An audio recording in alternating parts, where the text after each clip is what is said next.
Hello students, welcome to easy math for JEE. I am Ujjwal Kaushik, your friend. जो भी students IIT JEE की preparation कर रहे हैं उनके लिए हमारा चैनल बहुत यूजफुल है। आज का क्वेश्चन है, let z equal to a plus iota b, b is non zero, b are complex number satisfying this condition, then the least value of n such that z raise to power n is equal to z plus one की power n. देखो, हमें condition क्या given है कि z square is equal to z conjugate into two raise to power one minus modulus of z।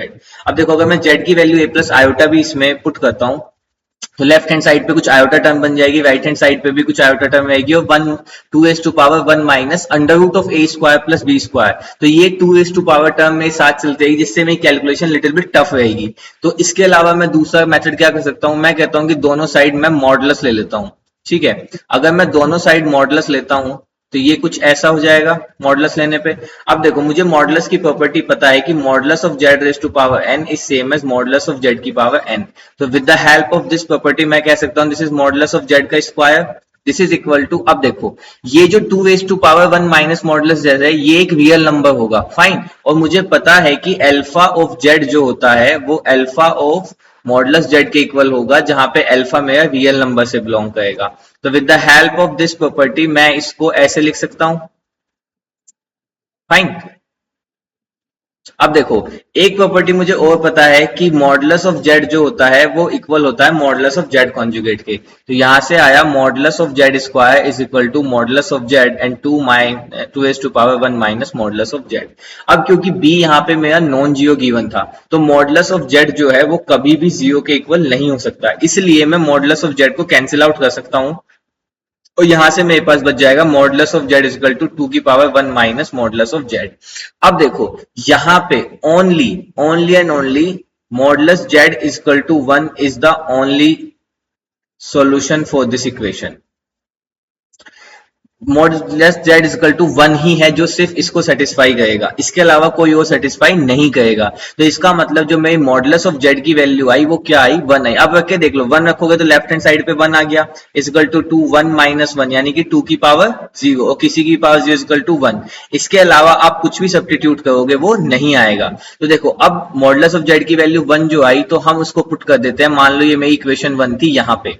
अब modulus of z की one यहां put करने पे क्या आ जाएगा, z square is equal to z conjugate into two raise to power one minus one. तो वही आ गया, यहां से आ गया z square is equal to z conjugate. अब देखो, हमने एक प्रॉपर्टी पढ़ी है कि जेड जेड कॉन्जुगेट जो होता है वो इक्वल होता है मॉडुलस ऑफ जेड स्क्वायर के। तो यानी कि यहां से मैं कह सकता हूं कि जेड कॉन्जुगेट किसके इक्वल होगा, modulus of z square upon z के। तो बस यहाँ पे यही रखना है, z square is equal to modulus of z square upon z. अब क्रॉस मल्टीप्लाई करूंगा तो हो गया z cube is equal to modulus z की वैल्यू कितनी है, वन है, तो mod z cube is equal to one. अब देखो, z cube is equal to one is the solution. ये क्या आ गया हमारा, क्यूब रूट ऑफ यूनिटी। तो इसके सॉल्यूशन क्या होंगे, एक तो ओमेगा और एक omega square, fine. Z cube equal to one क्या हुआ, क्यूब रूट ऑफ यूनिटी हुआ ना, तो वहां से हमारी दो वैल्यू आ गई, ओमेगा और ओमेगा स्क्वायर इसको सेटिस्फाई करेगा। अब देखो, मान लो मैं सबसे पहले ओमेगा को लेके चलता हूं, तो मुझे कंडीशन क्या गिवन थी, z raise to power n is equal to z plus one की पावर एन। अब मैं जेड को यहाँ पे ओमेगा रखता हूं, ओमेगा की power n is equal to omega plus one की पावर एन। अब मुझे पता है कि जो मेरा वन प्लस ओमेगा स्क्वायर होता है वो इक्वल टू जीरो होता है। तो यहाँ से वन प्लस ओमेगा की वैल्यू कितनी आ जाएगी, यहाँ से वन प्लस ओमेगा की वैल्यू आ जाएगी माइनस ओमेगा स्क्वायर की पावर एन। तो यहां से जो मेरा ये आ जाएगा, इट विल बी ओमेगा की power n is equal to, यहां से कह सकते हैं माइनस ऑफ ओमेगा स्क्वायर की पावर एन। अभी चलो इसको क्रॉस मल्टीप्लाई नहीं करते, अब देखते हैं। अब आप n is equal to one रखेंगे तो वन रखने पे क्या आ जाएगा, ओमेगा आ जाएगा, और इधर क्या आ जाएगा, माइनस ओमेगा स्क्वायर, तो सेटिस्फाई नहीं होगा। तो सबसे पहले एन इज टू पे रखेंगे तो टू पे भी नहीं होगा, इधर ओमेगा स्क्वायर बन जाएगा, उधर माइनस ओमेगा की पावर फोर बन जाएगा, उधर माइनस ओमेगा, इधर ओमेगा स्क्वायर। अब जब एन इक्वल टू थ्री रखेंगे तो क्या आएगा, देखो इधर ओमेगा क्यूब की वैल्यू कितनी होती है, वन, ठीक है।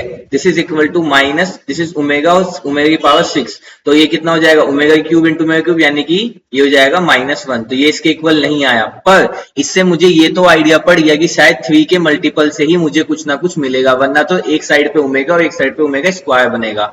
अब देखो, अब मैं इसमें क्या करता हूँ, n equal to six put करता हूँ, तो यहाँ पे क्या हो जाएगा, ओमेगा की power six is equal to minus omega square की पावर सिक्स। अब देखो, क्योंकि इसकी पावर क्या है, इवन है, इवन पावर है, तो ओमेगा की सिक्स कितनी होती है, वन, 1 और ये कितना हो जाएगा ओमेगा की 12। अब 1 इक्वल टू कितना हो जाएगा ओमेगा की 6 इंटू ओमेगा की 6 यानी कि ये भी 1।